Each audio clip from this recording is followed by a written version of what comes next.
আসসালামু আলাইকুম ওরহমতুল্লাহি ওবরকাতু। প্রিয় শিক্ষার্থী ভাই এবং বোনদেরকে আমি আজকে যে বিষয় নিয়ে কথা বলবো সেটা হচ্ছে সংক্ষিপ্ত পদ্ধতিতে গড় নির্ণয়। এই সংক্ষিপ্ত পদ্ধতিতে গড় নির্ণয় করার জন্য যেই ধাপগুলো অনুসরণ করতে হবে সেই ধাপগুলো আগে দেখে নিই। এই ধাপগুলো হচ্ছে প্রথমে শ্রেণী ব্যক্তি, তারপর মধ্যমান, তারপর গণসংখ্যা, তারপর ধাপ বিচ্যুতি, তারপর ধাপ বিচ্যুতি অর্থাৎ গণসংখ্যা গুণন ধাপ বিচ্যুতি করতে হবে কোন। আমাদের শুধুমাত্র প্রশ্নের মধ্যে শ্রেণী ব্যক্তি এবং গণসংখ্যা দেওয়া রয়েছে, আর এই দুইটা বিষয় আমরা লিখে দিয়ে তারপর আমরা মধ্যমান কিভাবে বের করে, ধাপ বিচ্যুতি বের করে কিভাবে, তারপর FIUI কিভাবে লেখে সেটা আমরা একটু পরেই জানবো। তবে আমাদের প্রথম যে ধাপগুলো সেই ধাপগুলো অলরেডি বলে ফেলেছি যখন, কিন্তু আরেকটা বিষয় রয়েছে যে সংক্ষিপ্ত পদ্ধতি গড়ের সূত্রটা কি। সংক্ষিপ্ত পদ্ধতির গড়ের সূত্র হচ্ছে a plus summation FIUI divided n গুণন এইচ। এই হচ্ছে আনুমানিক গড়, f সামেশন মানে সমষ্টি, FI হচ্ছে গড় সংখ্যা, UI হচ্ছে ধাপ বিচ্যুতি, n হচ্ছে গণসংখ্যার মোট সংখ্যা, আর এইচ হচ্ছে শ্রেণী ব্যক্তি। যা হোক, এখন আসি মূল পর্যায়ে। আমরা কোশ্চেনের মধ্যে দেখি যে শ্রেণী ব্যক্তি রয়েছে 1 থেকে 5, তারপর 6 থেকে 10, 6 থেকে কত রয়েছে 10, তারপর রয়েছে 11 থেকে অর্থাৎ 11 থেকে 15, তারপর রয়েছে 16 থেকে 20। আমরা এদিক একটু আলোচনা করি। এরপর আমাদের যে বিষয়টা, সেই বিষয়টা হচ্ছে কি আমাদের গণসংখ্যা। আমাদের গণসংখ্যা কি দেওয়া রয়েছে? আমাদের কোশ্চেনের মধ্যে গণসংখ্যা দেওয়া রয়েছে 2, 3, 8, 4। এখন যে ঘরগুলো বাকি রয়েছে সেগুলো আমাদেরকে পূরণ করতে হবে। তাহলে আমাদের স্টেপ কি, যে যখনই সংক্ষিপ্ত পদ্ধতিতে গড় যখন বের করতে বলবে তখন তোমাদেরকে অবশ্যই মাথায় লক্ষ্য রাখতে হবে যে শ্রেণী ব্যক্তি, মধ্যমান, তারপর গণসংখ্যা, ধাপ বিচ্যুতি, তারপর FI গুণন UI অর্থাৎ গণসংখ্যা গুণন ধাপ বিচ্যুতি। এখন মধ্যমান, আমরা মধ্যমান বের করার জন্য গাণিতিক গড় যখন বের করি তখন আমরা শিখে গেছি অলরেডি। তাহলে মধ্যমান কিভাবে বের করেছিলাম আমাদের মনে রয়েছে যে মধ্যমান বের করার হচ্ছে যে শ্রেণীতে সর্বোচ্চ, অর্থাৎ এই যেই শ্রেণীর মধ্যমান বের করব ওই শ্রেণীর সর্বোচ্চ সংখ্যা এবং সর্বনিম্ন সংখ্যা যোগ দিয়ে ভাগ 2 দিতে হবে। সর্বোচ্চ সংখ্যা 5 এবং সর্বনিম্ন 1, তাহলে 6 ভাগ 2 দিলে 3 হবে। তাহলে কত হবে 3। আর এখানে কত হবে? এখানে 8 হবে। তারপর 15 আর 11, এখন এখানে কত হবে? আমরা যদি একটু ভালো করে চিন্তা করি, 15 আর এটি 11 রয়েছে, 15 আর 11 আমরা যদি যোগ করি তাহলে কত হয় ভাইয়া?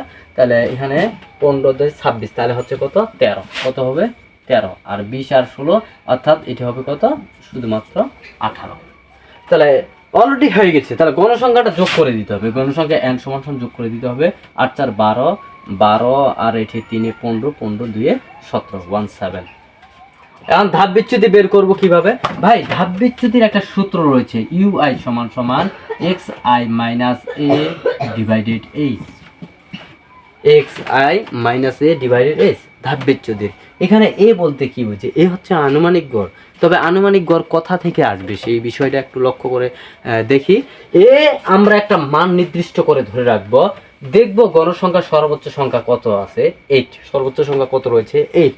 এখন এই সংখ্যার মধ্যে যে জায়গায়, অর্থাৎ গণসংখ্যার সর্বোচ্চ সংখ্যা যে জায়গায় রয়েছে সেই জায়গার মধ্যমানের মানটাই হবে তার a অথবা আনুমানিক গড়।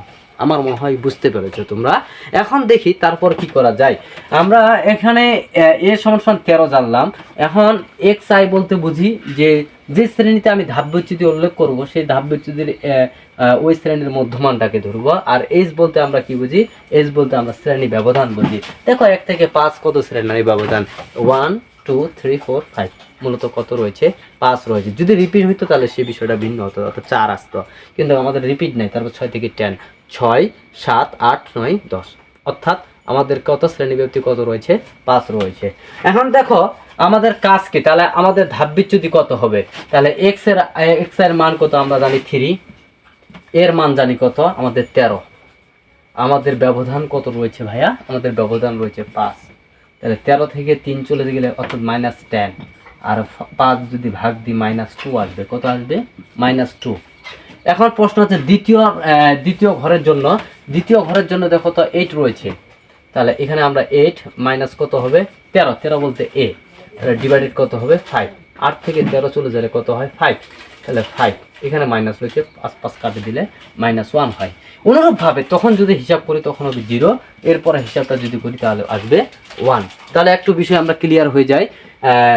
যদি কোনো ক্ষেত্রে যদি আমাদের মনে না থাকে সেই শ্রেণীতে আমরা দেখব এ ধরি, সেই শ্রেণীতে 0 ধরে পরে উপরে যতগুলো আছে -1 -2 ধরে রাখবো এবং পরেরগুলো যোগ ধরবো। তবে এটা লিগাল বিষয় না থাকলেও তবে সময়ের সংকীর্ণর ক্ষেত্রে তোমরা এই কাজটা করতে পারো এবং অ্যান্সার কিন্তু ঠিকই আসবে।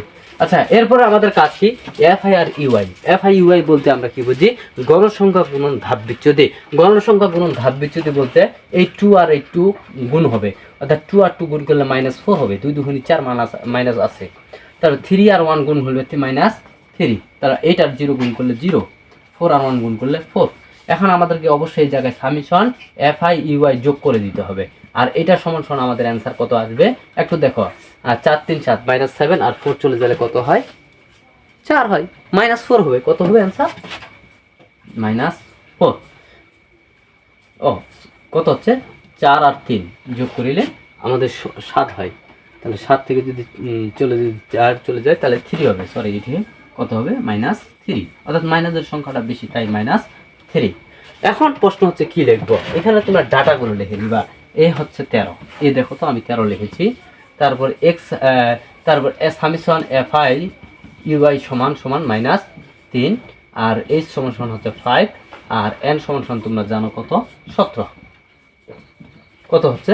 17। তাহলে আমরা এখানে লিখবো, আমরা জানি, আমরা কি জানি? আমরা সংক্ষিপ্ত পদ্ধতিতে গড় জানি। সংক্ষিপ্ত পদ্ধতিতে গড় কি জানি? সংক্ষিপ্ত পদ্ধতিতে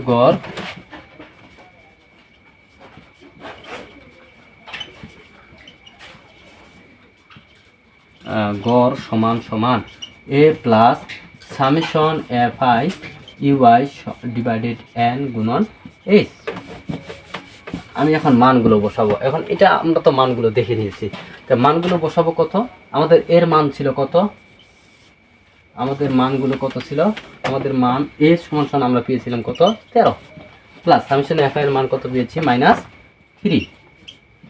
এন এর মান কত পেয়েছি? এন এর মান হচ্ছে 17 গুণন এস এর মান কত পাইছি? 5।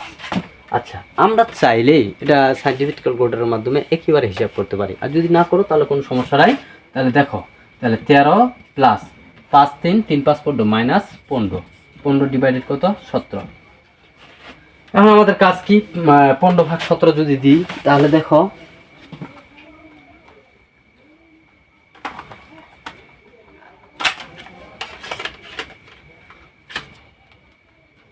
তাহলে হচ্ছে 15/17 কত হবে? মাইনাস, অর্থাৎ 13 প্লাস মাইনাস -0.8, অর্থাৎ 9 ধরে নিতে হবে, কারণ 80 আসছে তো 9। তাহলে 13 থেকে মাইনাস যদি আমরা একটু হিসাব করি, 13 মাইনাস 0.9, তাহলে আস্তে আস্তে 12.1 অ্যান্সার আমাদের এটুকু। আমার মনে হয় তোমরা বুঝতে পেরেছ। তাহলে সংক্ষিপ্ত পদ্ধতি গড় কীভাবে বের করব? আমাদেরকে লক্ষ্য রাখতে হবে, সংক্ষিপ্ত পদ্ধতি গড় বের করার জন্য আমাদেরকে আগে টেবিলটা অঙ্কন করতে হবে। টেবিলটা কি? টেবিলটা আমরা জানি, শ্রেণী ব্যক্তি মধ্যমান গণসংখ্যা ধাপ বিচ্যুতি এবং গণসংখ্যা গুণন ধাপ বিচ্যুতি। এই মানগুলো যদি ক্লিয়ার হয় তাহলে সূত্র ফেলাই দেবো, সূত্র ফেলাই দিয়ে আমরা ক্যালকুলেশন করে দেবো, দেখবা সংক্ষিপ্ত পদ্ধতি গড় হয়ে গেছে। আমার বিশ্বাস তোমরা বুঝতে পেরেছ। ধন্যবাদ সকলকে।